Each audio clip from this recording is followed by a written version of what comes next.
tubaniriza nnyo ku Junction. Good evening ogamba otya era owulira otya egyo sinzidde okubanga tulaba suubira nti buli kimu kitambulira bulungi bitanaterera definitely bijja kuterera toggwa mumanyi era toggwa musuubi. It's time for the Junction. Olunaku olwali tetwagala okwogerako tests in love. Ayagala kutestinga banjagala kyenkanawa from here to the moon and back until Lake Victoria dries.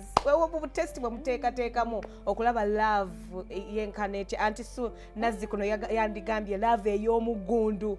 Sekyo? Eyo. Welcome to the show. Era tubaagala nnyo mwenna love eyo. Ey'ekimmemmette. Okulaba oba weeri eri gye watandika nayo ogenda olaba ebbanga litambudde ng'olaba ng'omwami n'ogamba oba akyanjagalanga bwe yanjagalanga ekyo ne kikoma oba ayenda oba ayinayo omukazi ayinayo side dish kanga essendabe awo the Junction tukwaniriza webali kubeeranga kwoli even today mwebala bali ku YouTube abatula obadde tomanyi tebeera ku YouTube so bw'ogimisinga any episode gye wamisinga genda ku YouTube osobola okuba ng'ogira the Junction Soul Television osobola okuba ng'ogira kandaba omwami wange ng'esooba ayina omukazi omulala oba asobola okunyendako so I get Pavin nembwa Pavin njagala gesa mwami wange oba anakwana nentandika okustaginga omanyi nti ajja mukwana because ffe tuliwo sina gwegerezaako kati kagereze ku anti sukale akulemesa obufumbo bazaale n'abaana gwe kennyini omusajja azuula ebirungi ebitakubaddeemu nga birimu ono munno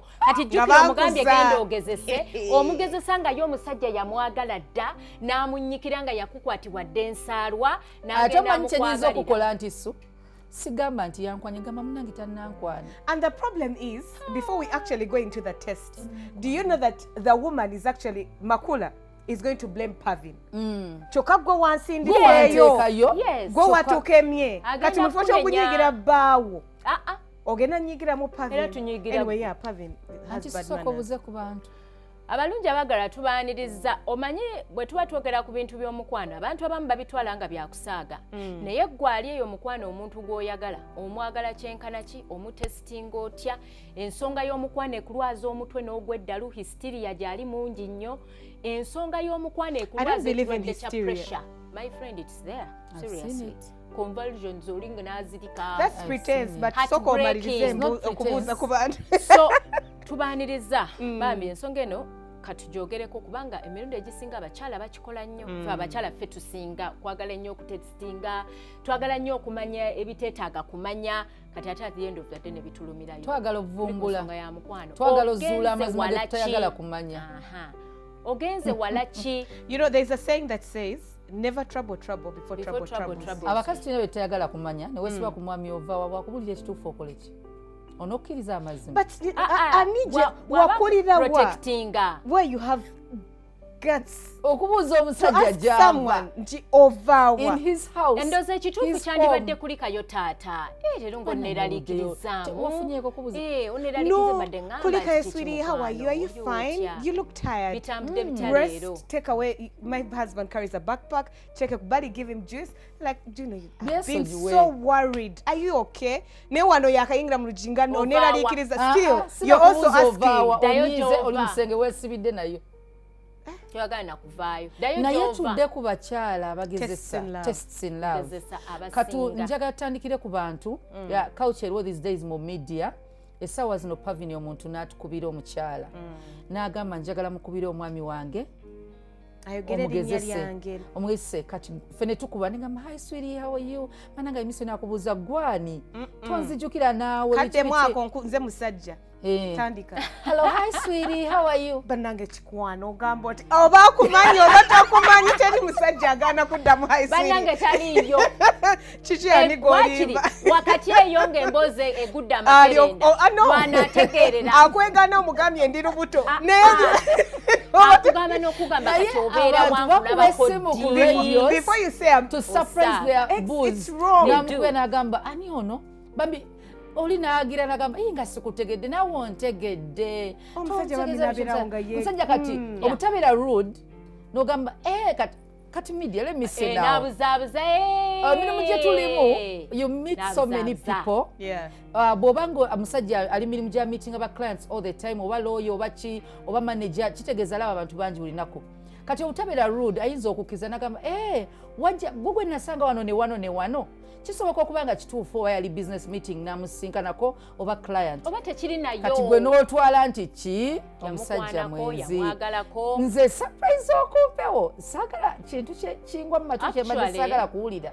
I don't care what surprise it is. Kazibezaawa nze ndooza nti omuntu kwe wakkiririza omwagala kitegeeza omwagala ekimala anti njagala zuula oba alinayo akakazi obeera wazuula dda kubanga mujja kulumwa emitwe obeera wazuula dda ng'omuntu w'omumanyi kakati gwekola paati eyiyo ekisigadde okimulekere ne bw'oba ng'olinamu ekyekango waliwo okubeera ekyekango ng'ofunyemu ekyekango nti ayinza okuba akwanye naye nti n'oyagala mbu ovumbule. abakyala basinga tubuuza ebibuuzo nga tetwagala answers. Tubuuza ebibuuzo nga twagala batuddemu naye ate nga tetwagala the answer the person will give us. Nti nsobola okuba nga kangeze navudde mbwenzi nombuuza bwe nagamba nabadde na mukazi tojja kikkiriza tojja kyagala kati nja kulimba obeerawo nga omanyize n'okulimba ate era nkugambe nti onimba kati amazima ogaagala naye ate amazima agaagala wandiyagadde amazima nga kugambe nti nonva mbwenzi gaŋŋambe ontema akambe kisingako gaŋŋamba kubanga era nja kumalanga zuule but anyway twebuuza are they necessary? It's not. And the most important thing is what we need to realize nti bw'oba otuuse kweyo stage oba level in your relationship whatever it is just pull out. Just realize that kati chemuliko yes you as a person you probably even your media oswaza spouse wo. Not even that. Abantu abawuliza muyinza okuba mwamumanyi omuntu nasitamaringa ayagala aleke kunyiza gwakubye ate gwoli eyo owulira sipawusi tamanyi nakumanya nti alina kumpewo nkukyawa by the way kati kyangu nnyo n'okwogera byonna n'asaba okulula ebyessava naye ng'ali kuki kumpewo kuba teri ategeera nti ali kumpewo ne yeemalayo tonnagwa ku radio nga bawemu balungi nebogera ebigambo abamu babeera bastaginze wali owunyaluli biki mami n'ekigayi nekikkiriza nekiyitika ate bwaba mwenzi n'alyoka kolya ddala obwenzi ku mpewo n'aswala ate n'aswala nawe wennyini oswadde ate ne bama ne bagamba wuuno omukyala we yogerako naye abasinga bajjako essimu. So I don't think what people need to realize is once you test me as a person, I'm going to become that person that you've actually been testing me to be. Towards Tani Banga. Like do not put me in such a situation. Do not put me in such a position. I'm a human being. Of Bobato Nesiga. You're sending me flowers at work, you're putting anonymous or inze wakanzi and kwebas. You people I'm in the limelight. I'm going to receive things all the time. Have you listened to my show? You have a very nice voice. Messages. Hi, sweetie, baby facey, what? Zenderamu. Okakana bwengo omuntu. Nokkiriza nti omukyala wange. Okakana bukakanya ng'omuntu. Nokkiriza. Ngena kukwatisa mugambe hano. Okamba otya mukwano. Because that's me. Yeah, that's what you do. That's what you're supposed to do. Exactly. On air. You know, there are people who are lonely out there and you're the only friend. You're the only voice that is talking to them. So you have to take up the whole position. Odia ompereza ebimuli tataddeeko linnya. Ogenda kwetuga. Ogenda kufa. Because I'm going to get the flowers and I assume those are bivudde oba. Maybe one of the kinza n'okunyiza nyiza n'okujja nabyo ewaka. Ngamba waliwo yabimpadde n'esimanyi. Because simanyi kwekwa bintu. Nti ate mbikweke nkukutte ndi wano. No, akweka abamwenzi. Yes. Testing oyo si mulungi n'omulundi n'ogumu. Ate ndowooza nti testing oyo abeera mulungi obanga mukyedeetinga. Kikyo testinga ki? Anti so zuula ki? That's not the right way. For instance, okutegeera oba omukazi ali money-minded. Weefuuleko ng'atalina ssente ng'alina kyakusabye for once. Bw'obanga obadde omuwa emirundi emirala gyonna. Then omulundi omulala n'akusaba ng'olaba okusaba kuyitiridde n'ogaawo waayi ono tanzise nnakuwa mu bufumbo. Nsobola okugamba nti nsiyimiridde bulungi. N'olaba reaction ye. Waliwo testing we yeetaagisizza. When we're in a relationship, Auntie Sue. You're supposed to provide for me. Ekyo sikiganye but not all the time that Auntie I'm able Sue. to provide. Nonsense yangu, test me and Mbera don't give me. chitawo Auntie Sue, babbawo. You're my boyfriend. Even then, boyfriend, what Auntie does it Sue, mean? People check waliwo each abantu other. besaagala kufumbirwa. Ezo sente kukama yaziteekawo nga zakuliibwa. It's not every time Count your losses. that I will give you. You have to. Kubanga waliwo Era yo test, Auntie Sue, your test mbi nnyo. Olaba bwogambye nti boyfriend, boy akyali mulenzi. No, that's just a terminology used. Yes, I understand, but at least tegere enfuna ye. Oziba boyfriend balina emyaka nkaaga. Nenga nayo yeeyisanga omulenzi basa bweyogerako alenga bulenzi. Auntie Sue, nina omusajja gwe sandyagadde kufumbirwa. Abantu ng'ali short tempered oba nga omuntu yenna nga omuprovokinga kati nasobola ofuna obusungu. Kati wentuuka ku date, kati ngamba ngende ku date, muyire juice. No, you people, that's wrong. Actually, oba toyina magezi. Gwe ng'omukazi. Toyina magezi. Before marriage. There's a way you can be able to test. Auntie, so how would you react? Results, I would like to know, to think I'm a very nice person. But genuinely, if you poured on me something, I'm going to impulsively react. Because your reaction jenkuwadde tetegeeza nti ndi mukubi era ngenda kutta. But you're testing me and you're pouring on me drinks in a restaurant. Having you enter the guy's home, noyagala ogezesa nti oba akutreasuringa and you break his flask. Intentionally, yes. Nedda. Intentionally, njagala kulaba oba. Tegera kiki ekitagenda kubeera destructive kyokozesa okutestinga. For example, bw'obanga boyfriend wo muyina appointment kale tukakole eti I'm not patient like 10 minutes late olabe reaction ye no kubanga mune studyinga mutyanga waliwo abantu abali peaceful nga temulekawo room for fault nga saagala wasting my time abantu babeere bakule bera mature mu relationship bajja kubalimbalimba nnyo bateekeko show omuntu yerage etaliiye kubanga agezako to impress you. Don't be late. Don't waste someone's time. Surprises afterwards. Anti siwali otuddeko mu kifo ng'omuntu tatuuka n'okizula nti abadde akutestinga. Wakiri akubira n'akugamba I will be late. Well, I would like to say something very small, and I hope it gets to people's hearts. Most of you out there are single because of this testing nonsense. You'll find a man that Makula is talking about, the guy who is principled. You're testing to see his impatience or zealot. A man who has things to do is going to actually leave and block you. Busy. I'm blocking. That's nonsense. I need your caller. His time is planned for Actually, atalina byakola omusajja amanya n'agamba at 8 nina meeting. Yeah, I can see her for coffee for over 30 minutes. Then I go back to the office. Tukole.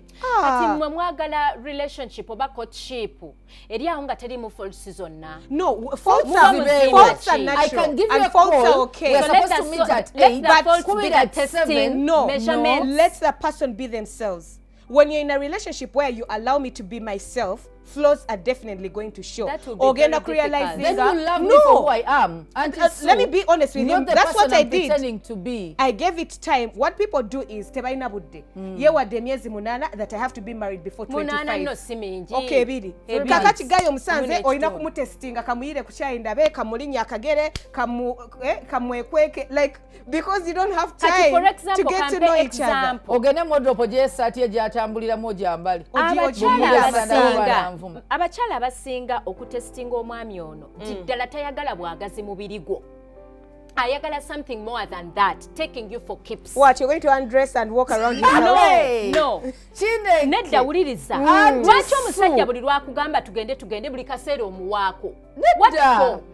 Why don't you once in a while refuse to kumuwaako? Nolaba bwana reacting ekyo ne kikuyamba omuteeka ku mizaano. Omusajja oyo alina gy'akutwala oba talina.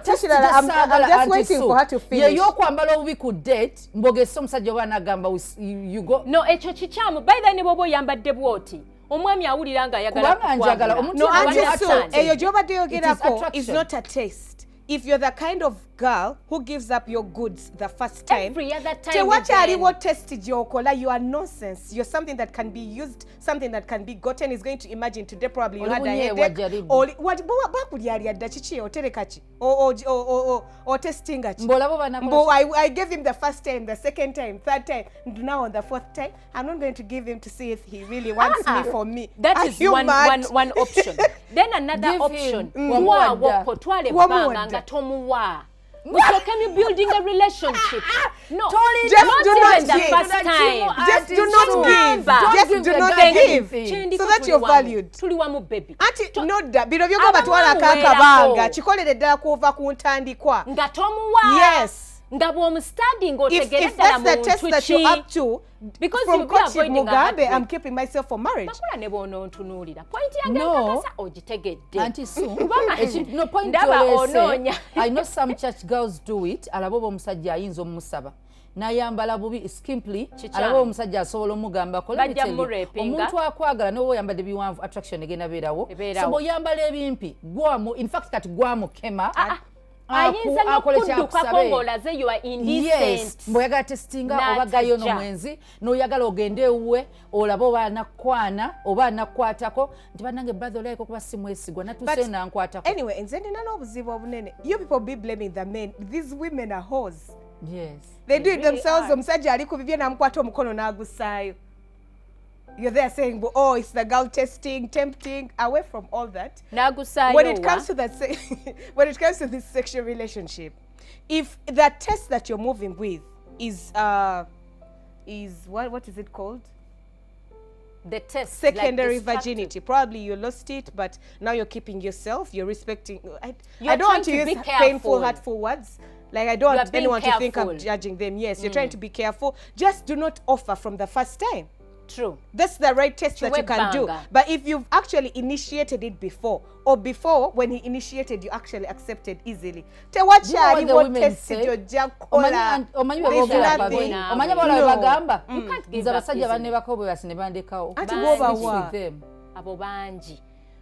a two-way thing. Akute no. Kati abakazi abagezesa abaami ewaka nogamba njagala laba omwami ono oba ananyiiga naye bw'anyiiga abeera ati omwami wokimanyi talya bweru n'akumawo nga tofumbye naye bw'anaayomba nga yani saafumbye omwana oddawo n'otandika okugamba nti omusajja muyombi omusajja lw'esaafumbyeeko olunaku lumu n'afuuka ekizibu. Because let me tell you, hunger is serious. If I'm on my way home and I'm used to eating, I'm expecting food, and then and you don't even warn me prior. It's very dangerous. No, call me and tell me, honey, actually today let's eat out. I'm not feeling well. Which is okay. To surprising Mutunga to say that test is actually very mean and very bad. And you know, there's particular tests that you do that are going to provoke someone to react in the way that is not them. Makula kiriza nti bwonyigo ba muntu mulala. You react differently. And it doesn't mean that that's you. It doesn't mean that that's you. But that's you when you are angry, which is okay. We are human beings. Tobera na mize mibi naye obeera okikozerwa kiri ekikoleddwako. According to the little Bible I know, tests are malicious. Teria kuwa test nga ali okay, apart from bibuzo naye nabyo byali malicious ebyomusomero. Teria kuwa test nga kusuubira kuva mu kirungi okitegeera. So if you do something malicious to me, my reaction is going to be malicious. Okay, not malicious, but it's going to be impulsive. Ngenda kuba mu obusungu. Kubanga olaba kyokoze nti nvuze. Let me use an example of me. Nvudde rugazi. Nsaze ebyalo byonna mbimaze. Ntuse Kampala. Ogamba let me go home, relax. There's juice. Well, wemmere wali eyokya. You have not warned me. You put that's malice. That's a woman who deserves a slap. Domestic violence. It's wrong. Let me tell you, mukazi omusirusiru yeetaaga. Communicate. Yes. Let me tell you, Pavi. Even the Bible says it. Omukazi omusirusiru yayinoona amaka ge. You're that stupid. nti ogezesa abakazi tebalina byakukola. Do not tests are not no planning ka video oba no planning ka message no kaweereza omwami nga weefudde omuwala omulala. Not even that. No gamba kandete chiwale ekinyirire wakanga like house help ndawo banamukwana. Ajja mukukwanira amwogoloze amutuuke ne gyata kutuukanga amuzalemu abalongo. Bawusigala bano kyebalina. Okyali ku junction. We are talking about tests in love. Are they a necessity or not? Give us your opinion on our Facebook page, Toval.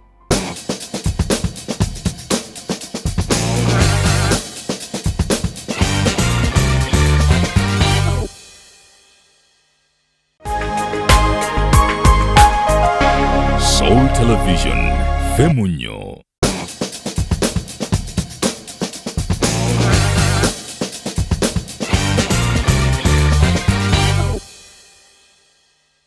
Okyali ku junction era nga tugendera ddala maaso twogera ku tests in love. Bino byokoze anjagala kyenkanawa anakwana omukazi omulala oba kamuweereza akabaluwa anaŋŋamba nti areceiving ze ka letter oba ebyo ebintu bye mukola. Waliwo tests ezimu ez'omukyalo ogesa omwami wo oba alina ebbuba. Okimanyi omwami wo omuntu yenna ali mu mukwano abatagezesa kulaba oba omwami alina ebbuba ayagala kulaba will he fight for me. N'ofuna mukwano gwo natandika okuweereza bu messages mupanze bu love messages. Aweereza gwe omukazi. Tusobola okupanga anti su babiri bawala n'enkyusa erinnya mu ssimu n'enteekamu oba lya mulenzi. Then I start sending you messages. N'essimu n'enjeresaawo omusajja agisome. Oyo n'ataggwa. Omusajja buli wabeera ne mukwano gwo omulenzi oyagala okubanga omulenzi bw'omulaba ng'otandika okunkwatako tulabe ky'anaakola. Naye bwemba musajja. What kind of madness do you people practice when you're this those is what I'm things? saying. What do you practice? Ne Katonda yennyini agamba do not test. Kristo Yesu ku stand yali amugamba abuuka agwe. You know? Definitely Katonda yani mu savings. Naye Kristo Yesu yagamba omulabe. Yes. Yamugamba do not test. Do not put your Lord God on test. Exactly. So why would you do that? It's abakazi abanoba. Naye nze ngamba wano mu coaching nodda mu ddiiro w'olidde omusajja akugoberera takugoberera. Naye amanyi oyinza obusomba bwonna ono bakukima eka takomawo. Omusajja kamala okugambako ku basajja omukazi bw'asula ebweru olunaku lumu nga si nnyumbayo tomukima. Ezo essaawa zaadde taliwo tomanyi gwe yebase naye. Yes, tomanyi busungu wajje bumukomeza. Obusungu pavino bw'oba onoba nsobola okunoba ng'avudde mu kisenge n'enzira mu ddiiro nenyiza n'enkomaawo n'endaba TV n'enzira mu kisenge. Abakazi obakaleko naye n'ofuluma ennyumba n'osula wabweru nti bakukime. My brother nkugambirawo bambi nkwegayidde tunoonye omulala mulamu. In fact n'abaami ebyo bye n'abakuzaddemu abaana bataano. Byebagenda ebyo ne basula ebweru n'atadda biki. Then these days abasinga banywa omwenge. Omusajja neyenyiza nabulawo n'agenda mu bbaala. Omukazi neyenyiza nabulawo n'agenda mu bbaala. Omukazi bw'atuuka mu bbaala nga talina bbaawo talina n'abantu balala baali nabo n'anywa n'atamiira ebiddirira tomanya. Ebyo omukazi mukannobe. Naye ng'onoboolaga wa bwebaka gwe mukazi banankima ng'onoboolaga wa ne bw'obanga wasanga omusajja talina yadde olusooka olwokubiri omusajja takukima. Omusajja olabanga wadde owa boda ne bw'obanga gwe wamuteekamu ssente omanye abakyala tulina kino namusanga ayina kaki mpala enywera miguwa yali talina kyalina mufudde kyali. Ne bw'obanga omusajja gwe mufudde kyali ebintu by'okwenobyanobya kisingako n'osigala mu makaago muzaalidde abaana wesolvingera ebizibu byo. Ennaku zino abaami tebakyajja na bazunga ne gomesi mbu wammwe bakukime. Bwakulekerayo ddala ate n'aleeta omulala n'akulaga nti asobola okubaawo. Omusajja buli lw'omuwa gaapu. These days, let me tell you, the moment you say I'm done, I'm tired, someone is going to tell you. Buli lw'omuwa gaapu. Bye. Nti asobola okubeerawo nga toliiwo. Obiri okukuza ekitaliiyo. Ate bagirlfriend yeekyangamu akatono nagamba you know what I think we call it quits wiki alabo babba wana boyfriend anamulemera. Naye ngobeera owoomampooma kyeyo olwedde baakulyalya. Oba owoomampooma kyeyo omusajja gy'abatalabangako ako bakansonyiwe. Abakyala bagenda ne beeraga. Kituufu. Olwedde baakwogoloza ne bakunyumunguza ne bakumalamu supu yenna. Omuka yenna bamukulamu wasigala jjulu. Kati ate n'oleetaaga yisaga kaliyo. I don't know, I'm sorry to say, but really, kirungi nga tonneekola ebyo. Omanyi kikongoliro. kikolokomba ate nga nakyo kiwedde mu kasooli enanga bamujja kate nga si muntu omu ye yali akasooli oyo namwe mujja fuuka ebikolokomba tekiriyo naawe ate nga n'ensigo ne bw'oziteeka mu ttaka tezidda kakati nga nawe weeraga aweddemu ekiriisa otandika kuvuma mwami weeyisa bubi wamanze embagayo wama mutereere tereerawo wamugumira omusajja wo mutetenkanye I'm telling you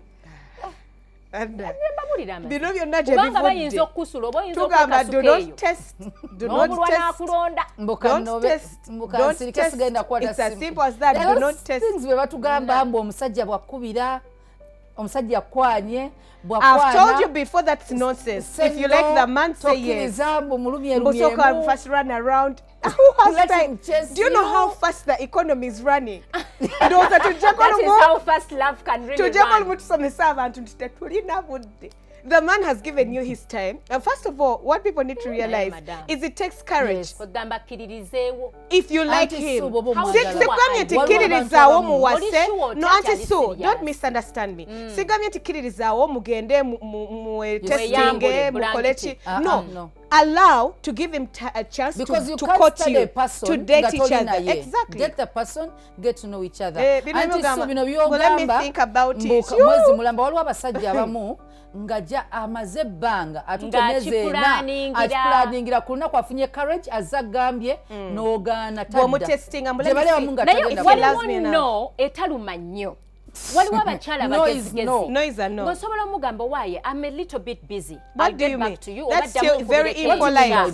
Nedda nina onsanze nina kye mmaliriza yabadde ayidde okukwana kakati awo omugambe at least kikyomaliriza are you in a relationship gyosooka giclosinga let me first close this business deal then misunderstanding pavini manyofa ojula okukisanyumula eri naye omwami ajja ku misunderstanding men are born hunters muleka asooka akuyayaaniremukko ebbanga kimuwe value abannazi kuno wa born hunters.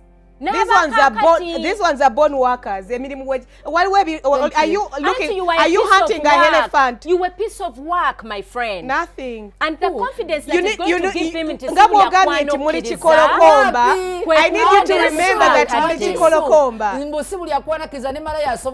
Kujango ligali ekozeeko obulamu kwegabo obadde kalebwere bwoti nti wagambira tugende kugambo obadde oli bulala. Give a chance to date. No, give a chance to date if you're interested in someone. Take your time. Opportunity knocks once. Dating mulimu biki mwe bana mu dating kyemutegeera dating yakweyambula kugira bweba yekolera ki ekiganye kuguta supu ye dating yammwe.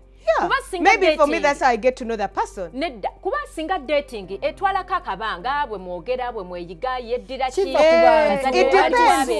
it depends. We're running a relationship see we're running a young nanti chobola azimenye kamangu no wenga mukabali abakyala kumikiriza I've known Vuchi for how many years? Let's say for like 3 years kangezo or 2 years babikwano nankwana I'm just saying you've known him from like 20 mugambo years ekitagwawo kikuwenga bawa kigwerera katugeze nti I've known him for like 2 years as a friend nankwana era ngambe nti no banange no Vuchi give me some time nti Vuchi what I needed you as a friend. Kati mpamu akadde obwongo bwa nga friend ganange bulijjo okwegomba. Jukira omusajja wajira okukwana. Already yaba making up their mind. Ngaza kutegekera gwe tonnetegeka kikukubyeko bukubi. Omuntu gw'otayagala mugambe sikwagala. Gw'oyagala oba omwagala Auntie Sue. You don't plan love nti encha nja kuba kati nkwagala nzikirize. Kakati bwamala n'omugamba nti tomwagala. We can never finish that topic because everyone should work with their relationship or start with their relationship whenever they want. If you want to run around, you run around until you're old and never seen zero. Then us, we shall be married with our soft feet. That's the difference. That if I'm going to rush it, let me rush it. If you're going to take your time, take your time. Today we're testing. Kids do that a lot. Ozanya no mwana akugoba ogenda okulya tikyali akugoba then you tell her omukazi kyagiba ne ku myaka nkaaga ofuna owakaddaali nyabo olina byotanyumira ku myaka nkaaga waliyo gawuni ezitakunyumira ku myaka nkaaga tekiriyo ekyo okujja nga weekutte bubi nga tolya bibala ne make up tatuulako bulungi ku feesi yo ku myaka nkaaga kisoboka okujja ng'obadde weekwata bubi nga bakulubudde kulubudde wenna nga tokyali mu thupu naye oba ng'okyali mu thupu Auntie Sue. No, what? No. Let me tell you. I was watching someone today. Ekyamagero You can ky'omusajja whatever time you want. Auntie Sue, you can look 20 years on top, but inside your organs are 104 years. naye gwe ne bakwana Your heart is collapsing soon. nokkiriza Your inside organs, you can look whatever you want to look on top. But inside, let me tell you, if an organ is 20 years, It is 20 it years. is 20 years. Your Whether on uterus- top you look like 14. sigala 20 years wadde oli 40 Yakulubuka. bw'oba ogiriisa bulungi ng'onywa bulungi amazzi ng'ogyeva endiirwa n'ebibala ogani eyo esigala nnungi nga namu Keep lying to those who want to lie to you. You Lie be to yourself. old. Lie to yourself. You be old. That It's is- consolation. Bano bamukaddanirira. Bamukaddanirira.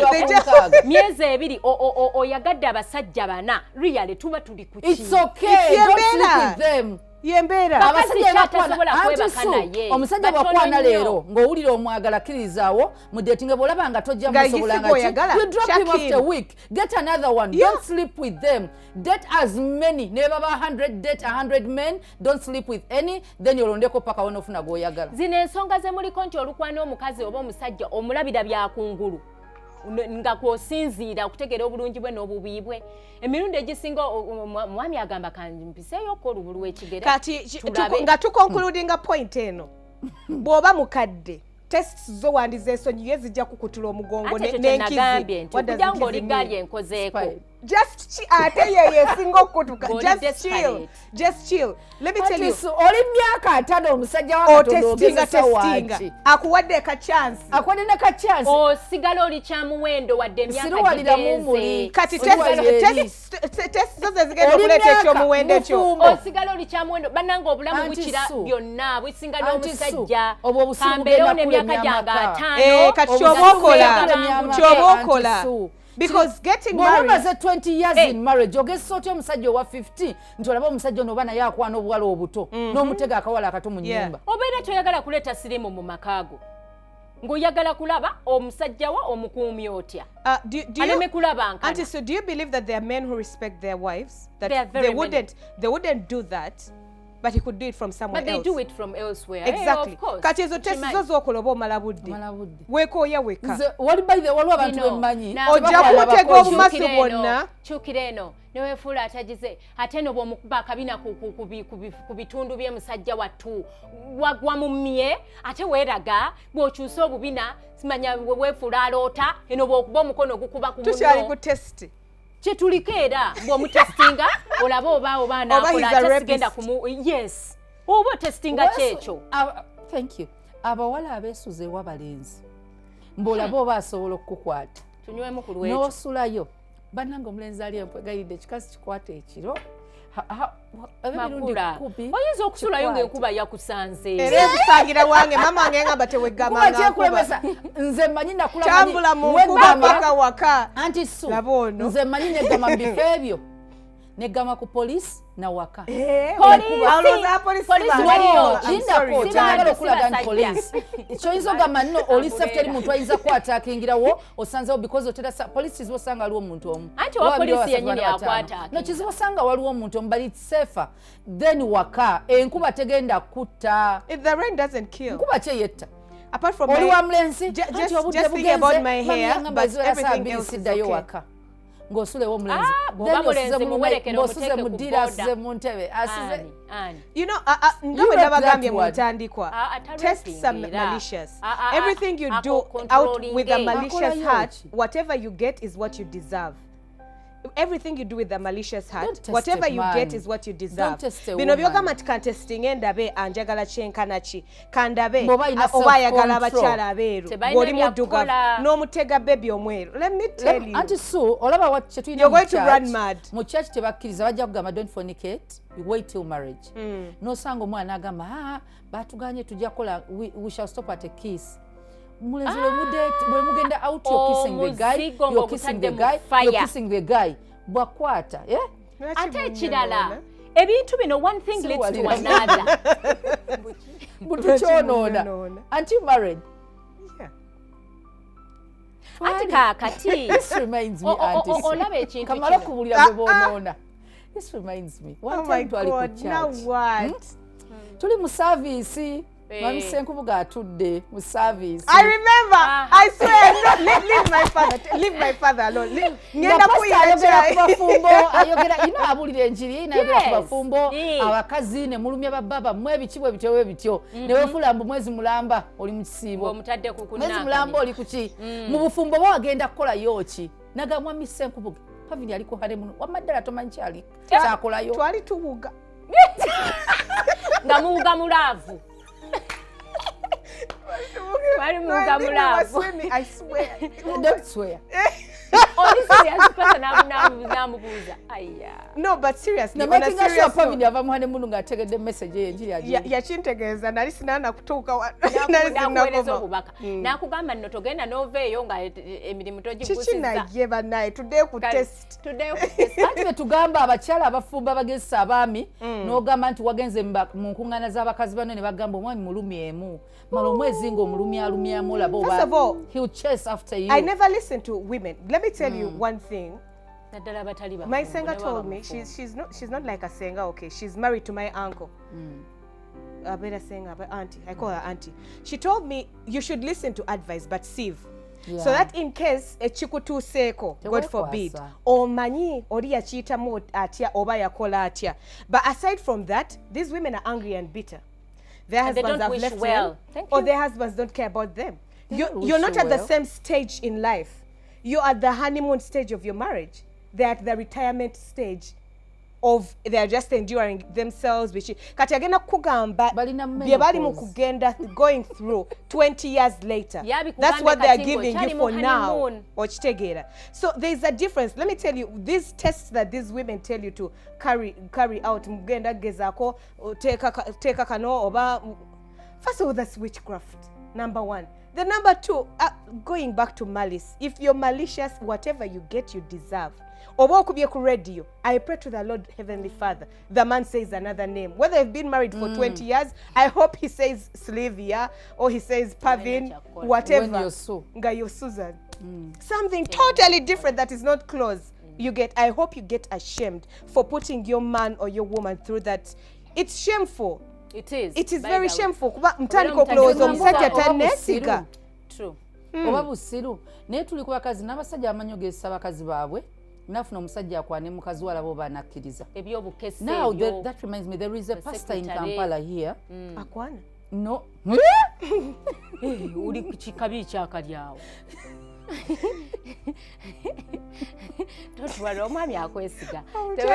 Okula atidde. Ng'otidde nnyo. Toyagala kubeera mukyala musumba. Pressure yambuze. Ne pressure eridde. There is a pastor I know, story ye yafuluma nnyo. The world judged the woman. But I got to know the true story. Sure you did. No. Okay, and nkikkiriza, yes, it's true nti buli omu failinga. Oba nti you blame that person for sleeping around. Naye waliwo ebintu ebimu betera okugamba nti why did you cause it? Kyetubadde twogerako. This is one guy eyagamba omusajja kwana mukazi wange baŋŋambye essimu esigwa. Guy n'amutega. Omusumba That's what ng'agamba Yes, I'm telling you, it's a true omusajja. story. It's what happened because I knew the wife and I knew the guy yebaka n'omukazi. The guy came out okunnyonnyola, but the world was condemning the woman and the guy. So guy n'abeera nga withdrawing information. Yagenda mu bannamawulire, guy eyagulirira omulenzi n'agulira bannamawulire ne bakavaringa that story. Eyali entuufu. Omulenzi ng'agamba nakemebwa na kyalinga test. In the end n'ayagala omukazi. Like you like the woman, he got attracted to the woman. Husband He ye slept with the yamusaba. woman. The first Mulundi time. ogwasoose? Yes, he did. N'omukazi, because guy How many teyabeerangawo 3 times. Only. This is what happened. It can't be Bawo 3 times. omuwala, bawo omukazi Kiwomereza. teyabeerangawo. You know how pastors move out, in and out of the country? Guy nga tabeerawo, kati ng'omukazi alina that loneliness. Omulenzi najja n'afiringa the gap. I'm So sorry, omulenzi, but I yes, don't it's care true, omukazi whatever yayonoona, loneliness you're yakola dealing bubi. with. Omulenzi n'ebaka naye ogwasooka, n'ogwokubiri, omusajja n'amubuuza, is she sleeping around? Biki n'agamba no. Omulenzi n'agaana okwogera. Because he fell in love with this woman. Now, what the guy had done, you're setting up cameras mu nyumba. Pasita. Yes.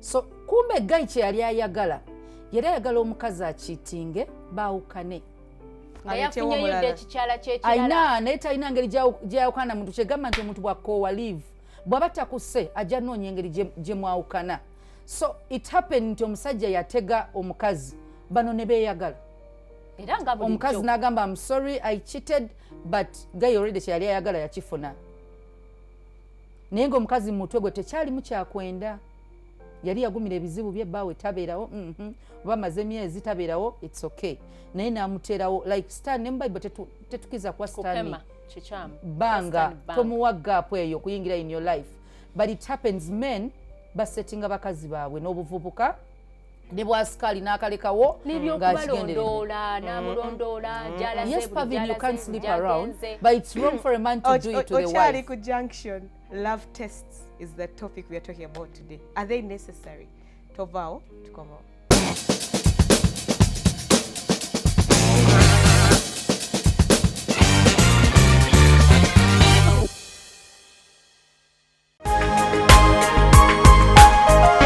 Soul Television, Femunyo.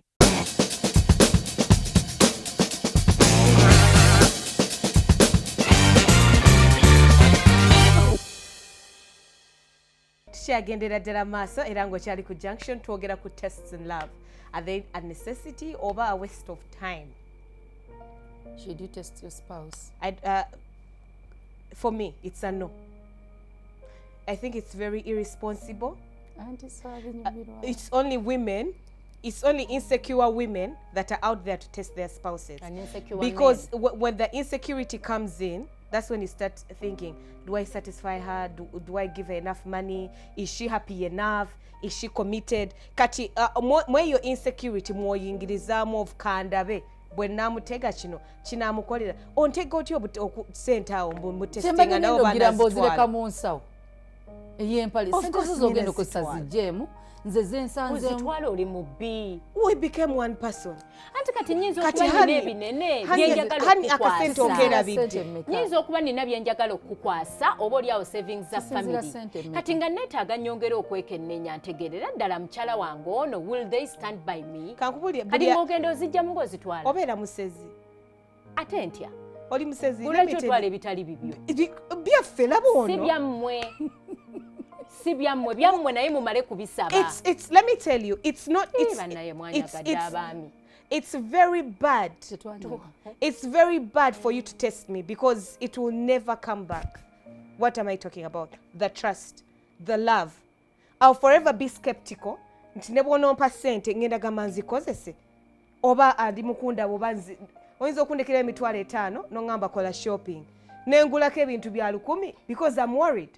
If you're always putting me on test. Actually, abaami bw'ategeera kikyoli ayinza n'obutakomawo kukugamba naye ate tajja kukwasa biri byabadde ayagala kukwasa. Alekeyo afe nabyo abaana baboneebone. That's stupidity. I am your wife, you should trust me. Sente we manzi tutemanya nti waliwo kyabadde azikozesa. Kasita omugamba nti wazikozesezza. I'm going to tell you if I want. If I don't want, I won't tell you. No, it doesn't have wanting or Let me tell you. Ngebyange bwe mbiteekawo obikozesa. Ngachi. Ogambye bwe mukuba omugongo nti ebintu mbikubye wali agenda bikozesa. Era njja bikusaba. Kati lwaki ebintu omusajja atasaba alina katuli ku bwongo. Away from all that, it is very, very, very, very wrong for you to put me on whatever kind of test you're doing. Kale kangambe nti nze aziridde ndi mubi nziridde ne sitogera naye naawe oli stani yennyini you're a devil incarnate that thing of stan alabikiddemu ggwe like do you get what I'm saying? For you to put me on test, why are you doing this to me? Okitegeera bw'oba omanyi mbani is my weakness lwaki ozimpa lwaki ozirekawo because I'm your wife. You should love me with my flaws. No, you people are very selfish and very mean. When we talked about men, ngati mwagamye nti ogokuba mululu. Nti olwokuba simwadde mmere. That's the test I put. But now because we are talking about money, all of a sudden I'm the bad person.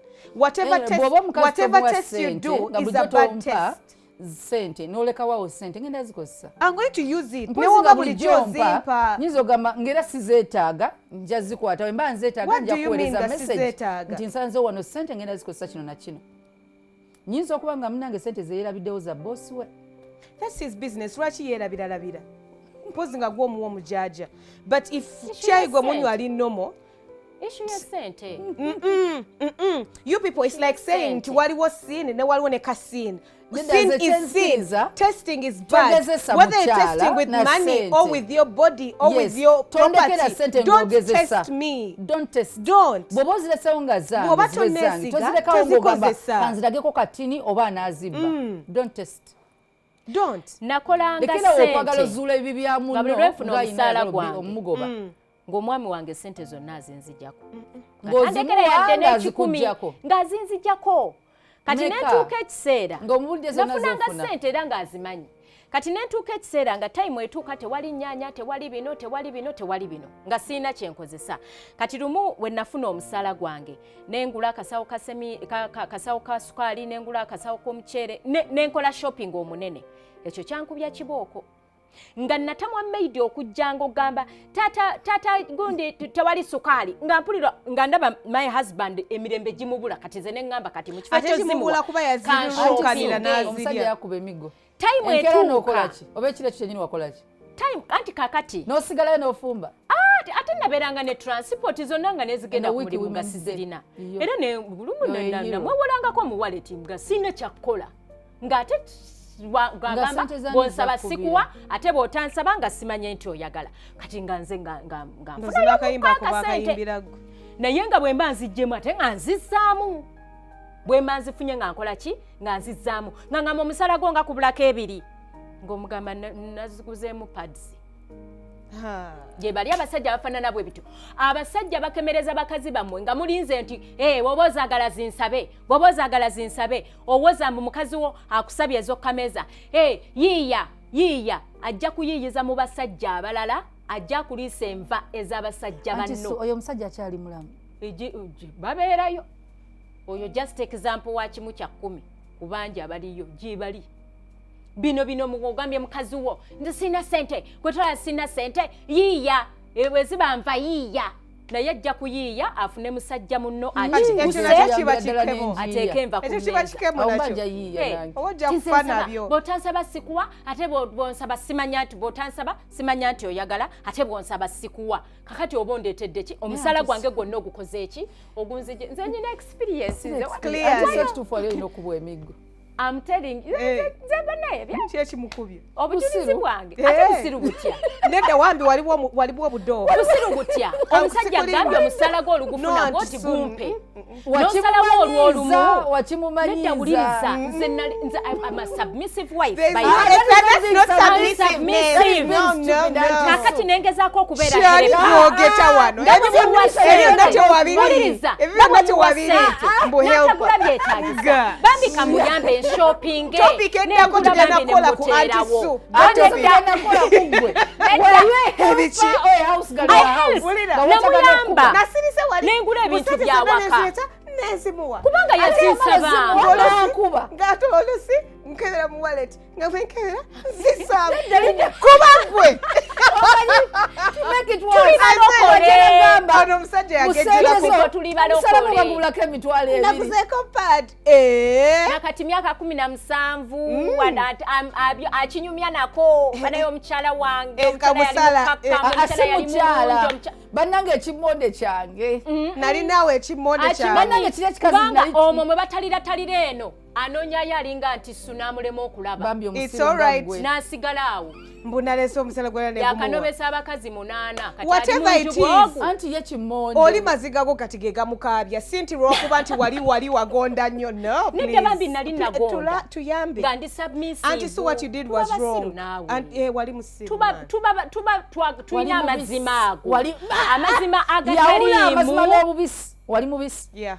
naye akati omuntu akugambye leta sente bulozifuna anti su walina ebintu bwe biti ono ye mwami ebitalina wo. kubeera ku mukazi gwe bayita helper anti su wali mubisi wali musiru wali kimmonde okubeera omukakamu eri bbange olwo nali mubisi Nedda wali Nedda mukakamu anti gwe wennyini Anti otunyumiriza si twali embeera mukakamu. gye mwalimu. nti tewayinanga transport olusinga omujja mu wallet omukozi ng'ebintu tabirina ansabiriza musajja as a helper mugambe nti hani ntoddeko zino ez'omwezi nkoze shopping bweti ne bweti ekyo kyennakunnyonnyo sikugambye n'okubibwa emigo ate nga weetuminkiriza ate netuminkiriza zaali zize nga ye yazikola zibali zitenkaniza maka gange wanya omuntu wabayita bukamwaka twavudde dda ku topic but anti so what you did oyo yenna testing neyo testing no anti so ekikulu ekiriwo kiri bwe kiti ffe tuli bafumbo kambabulira abakazi abali eyabakyakola ekyejo anti so kiri bwe kiti anti so kyewakola kiri bwe kiti you set your standards. You set your stupid standards from the beginning. You showed him that you were stupid. To an extent that when you did something wise, yakukuba bukubi.